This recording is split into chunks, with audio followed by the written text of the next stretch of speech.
Stop complaining, it's time to act, says Margaret Peter Obi's wife, as she tells Nigerians. Hello, everyone. Welcome to ning TV. Compliments of the seasons and wishing us all a very happy and fulfilling 2023.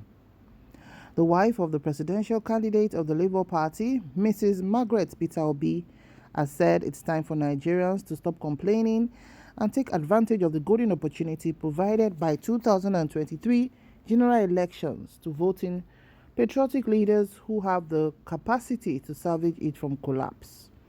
Mrs. Obi said this at a town hall meeting with the theme Women for a New Nigeria, held at Event Center, City Park, Abuja on Tuesday. She noted that the time has come for Nigerians from all walks of life, irrespective of their ethnicity, religion, and tribe, to vote for a new Nigeria where every citizen will enjoy a pride of peace. According to her, the Datti presidential ticket presents Nigerians with a much sought-after opportunity to vote in a leadership that truly cares and has the competence to deliver. She said, "The time for complaining is over. God has presented us with a unique opportunity, but we must do our part as women, mothers of the nation, to truly birth the Nigeria we want to see. Do not despair. Indeed, a new Nigeria is possible. And with your participation, a new Nigeria will be born at the election polls on the 25th of February this year. Here is how we will do it. We are gathered here today because we are patriots who believe Nigeria is worth fighting for, our homes that we must build with our hands. We are here because we believe that the nation is speeding downhill in the wrong direction, and now it is approaching a cliff into a deep, dark hole. Together, we must also take action to turn the nation around and head it in the right direction. There is no better team to lead Nigeria at a time like this than Peter Obi and Senator Yusuf Datti Baba Ahmed. Women make up 49% of the Nigerian population, and by June this year, women and youth already made up over 75% of the registered voters in Nigeria. Why then should we suffer in silence? This is why we are making this call to women. You can and must empower the nation to birth a new Nigeria. When things go bad, women are the ones that suffer the most. I therefore encourage you to look at what the candidates have to offer you as women. Look at their track record and then vote accordingly. From access to finance to healthcare and also economic empowerment and inclusive government." She further said, "The Datti policies show women that a new Nigeria where women take their rightful place is possible.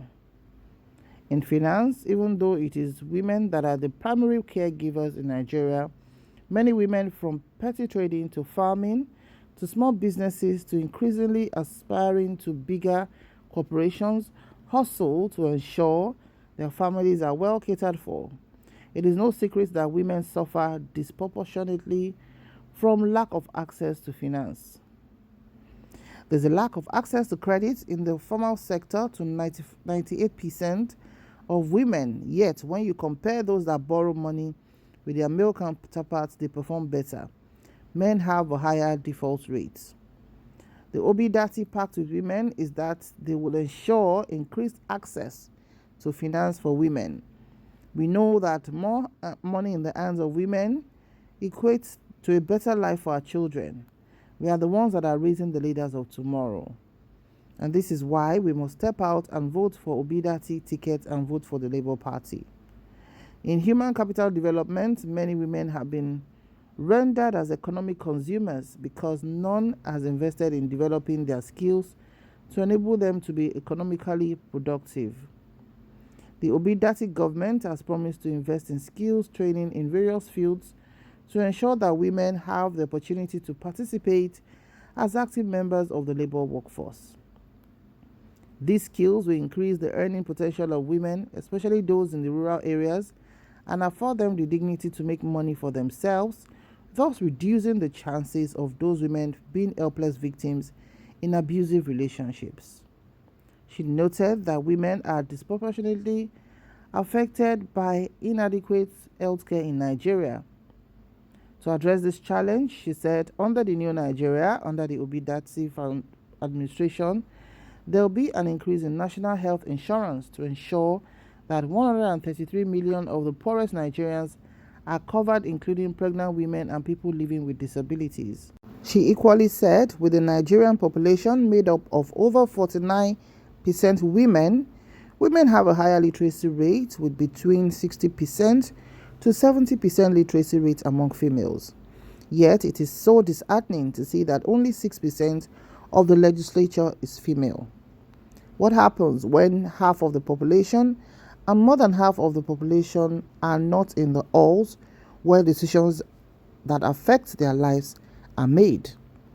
The Datti government is committed to ensuring that women and youth will be represented in government by law, not a token sprinkling of women.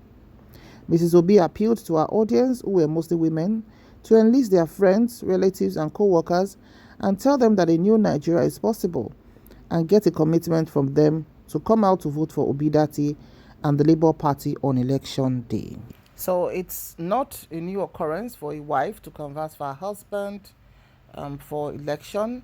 But the truth of the matter is, I think that has kind of simmered down now, because at least the current First Lady of Nigeria, Mrs. Aisha Buhari, when she was canvassing for vote for her husband in 2014 and early 2015, we saw her going to different places, frying akara on the road and talking to people on the road. But that has been absent right now, to be honest. We've not seen either the wife of Bola Ahmed Tinubu or Margaret Peter Obi or Titi Abubakar going into the streets and frying akara and talking to children on the road and everything. Well, whatever that is, we just observe that is not the norm anymore. Or maybe Nigerians are not going to take any of that and see it as just role playing.